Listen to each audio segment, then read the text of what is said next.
So the next thing we are going to be looking at is multivariate analysis. So we have looked at, remember we are still looking at exploratory data analysis. So we have looked at univariate analysis, we have looked at bivariate analysis, and now we are talking about multivariate analysis.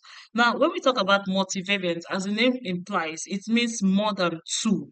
Right? So when we are talking about plotting a multivariate analysis, we're trying to plot visuals for three or more of the columns, right? In order to see how they are related, or in order to draw insights from them and better understand our data. So let's just take multivariate analysis.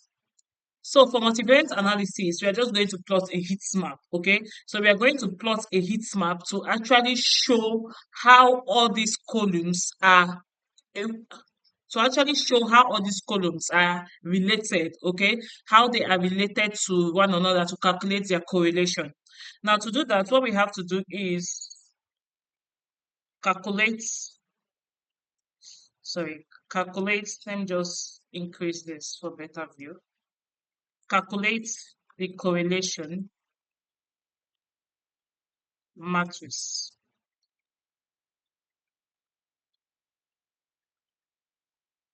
So what the first thing we have to do is declare a variable, and let's call this variable correlation matrix. So let's say it's equals to. Now, when you are actually plotting a heat map, you need to know that you actually it has to do with your numerical columns alone. Okay, so your categorical columns are not actually included.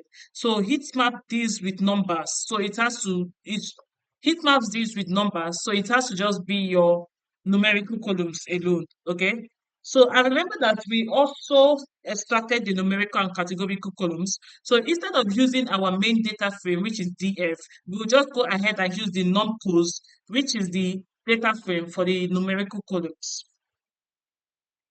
Now, to calculate the correlation, we make use of .com. Okay. Now, the next thing we have to do is create the heat map. Create the heat map. So to create the heat map, just like what we have always been doing, we do plt dot figure to set our figure size. Is fixed size is equals to. Now let's make use of 10 by 8, or let's just make use of 10 by 8 here. Okay, 10 by 8, then double close it. Then the next thing we have to do is SNS. So that's Seaborn heat map. Okay.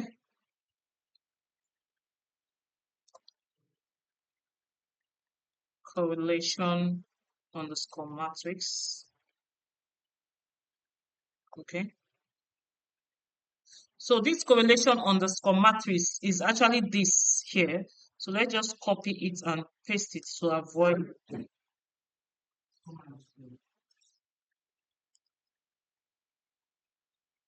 So this correlation underscore matrix is actually this variable we declared here.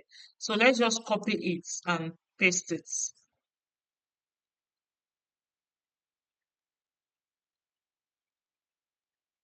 Okay.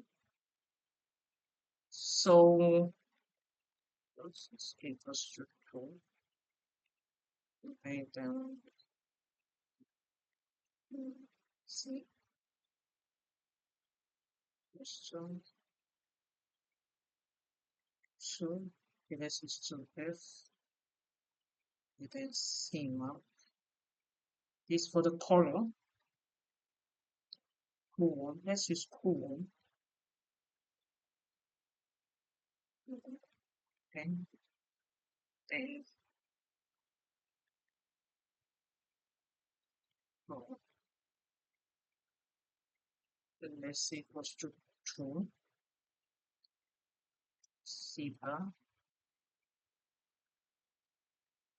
Okay, because let's do this will be equals to bracket. Say shrink.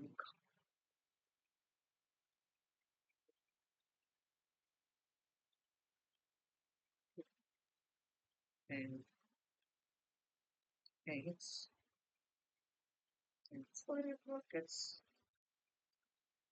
Now, the next thing we actually have to do is we have to customize our heat map. Okay. Now, like when I talk about customizing, just like the way we have been doing in other visuals, like adding title and the rest of them. So to add title, let's do PLT dot title. So let's call this heat map of numerical, okay, okay, yeah, numerical columns. Okay.